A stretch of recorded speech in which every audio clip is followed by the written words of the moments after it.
how do you work with women on set? Like, how do you talk to them in order to don't go into stereotypes, but to create more deep female characters that audiences like and the history? Question.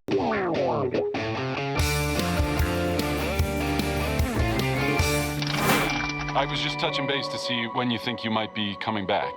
You know, I'm just worried that you're not going to find your stride here if you keep going off-world all the time, Cara. Thank you so much for having me.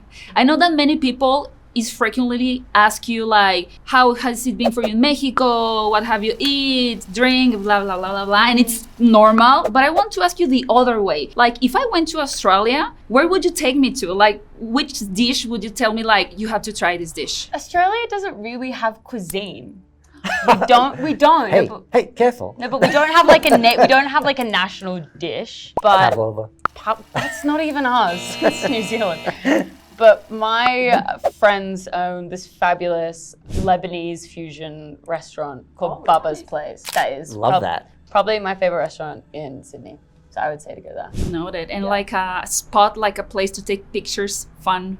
I go to Shelley Beach. You go to Shelley Beach. I would say get the ferry from Sydney Harbour to Shelley. Yeah. And take photos. Nice. I'll do that Yeah. one day. One day. Well, Craig, I want to start with you because I find it really interesting the way you work with women, because you have made like really interesting characters, like, you know, like Krella, Cara, Pam, of course. And I think these are really complicated characters to work with. So I wanted to ask you, how do you work with women on set? Like, how do you talk to them in order to don't go into stereotypes, but to create more deep female characters that audiences like and the history?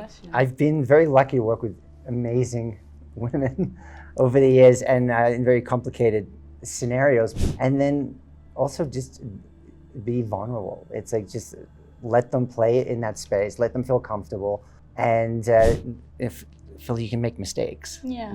There's nothing that's off limits, and it's really a collaboration. It's like, and that's when it gets the most exciting. It's like when you start to have that magic, when you'll have an idea and I could help you with that idea, or we bounce back and forth, and that's what I enjoy the most about filmmaking. And I love that you mentioned that, the ideas. So Millie, which were like some of the ideas that came to your mind in the first time, where you heard you were playing Supergirl, like you wanted to talk to Craig? Which kind of ideas did you talk together? What kind of ideas did we talk together?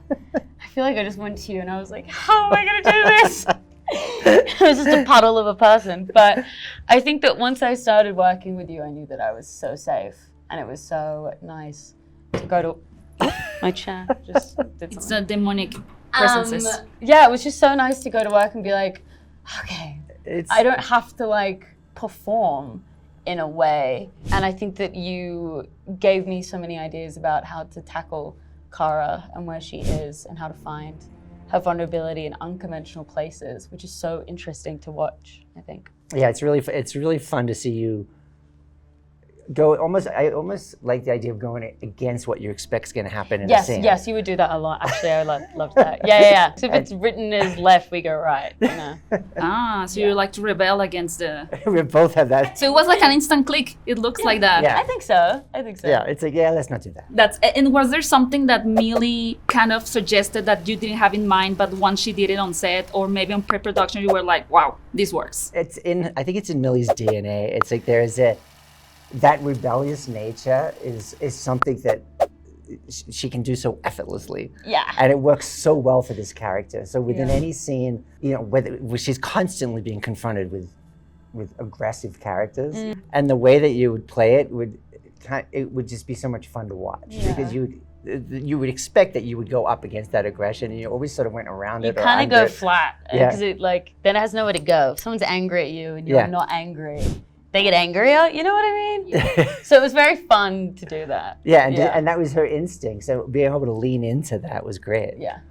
I will take some tips from Cara and I watch right now. That's what I'm doing next time someone gets angry at me. Don't get angry back. I want to be chilled, yes. Okay, cool about it. It's the first time you step into a superhero like franchise. It's a hard world. I think it's like so many people that knows a lot about it, like all the lore, all the universes. So when you stepped into it, which was like your first step into getting to know a little bit more about superheroes? I think that it's kind of James led us down that path, I would say, because it's his world and he's so well versed in the world, but He definitely, yeah, he would have the guardrails there. he would have the guardrails there. But I think I'm speaking for myself, but I feel like I can speak for both of us. But when we made this film, we made it with the intention of having an independent, fantastic film that could stand alone. Yeah. That would still reach audiences in and outside of that world. And we got that luxury because We did. because the comic book is sort of an outlier. Yeah. And when I first met with James, he said each movie is going to be its own graphic novel, the same that a graphic novel has its own illustrator and writer that's so unique. And he gave us that freedom because all of this happens off-world. We didn't have to like Yeah.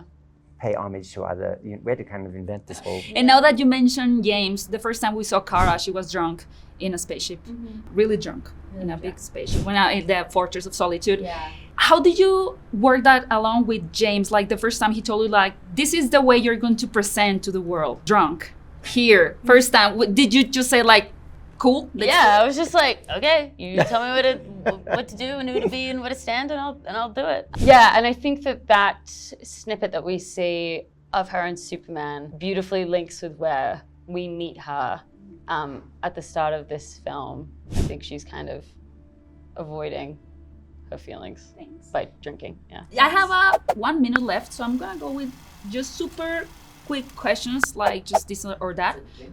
So this is for both of you. Lobo or Superman?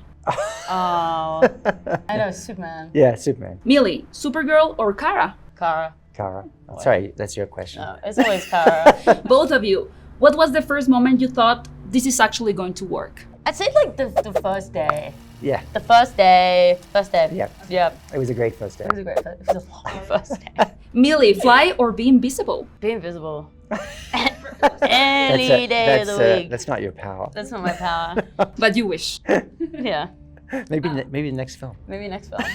For both of you as well, a movie you'd watch on loop or that you really like? I don't know. You say something, and I'll think of something. Goodfellas. Goodfellas?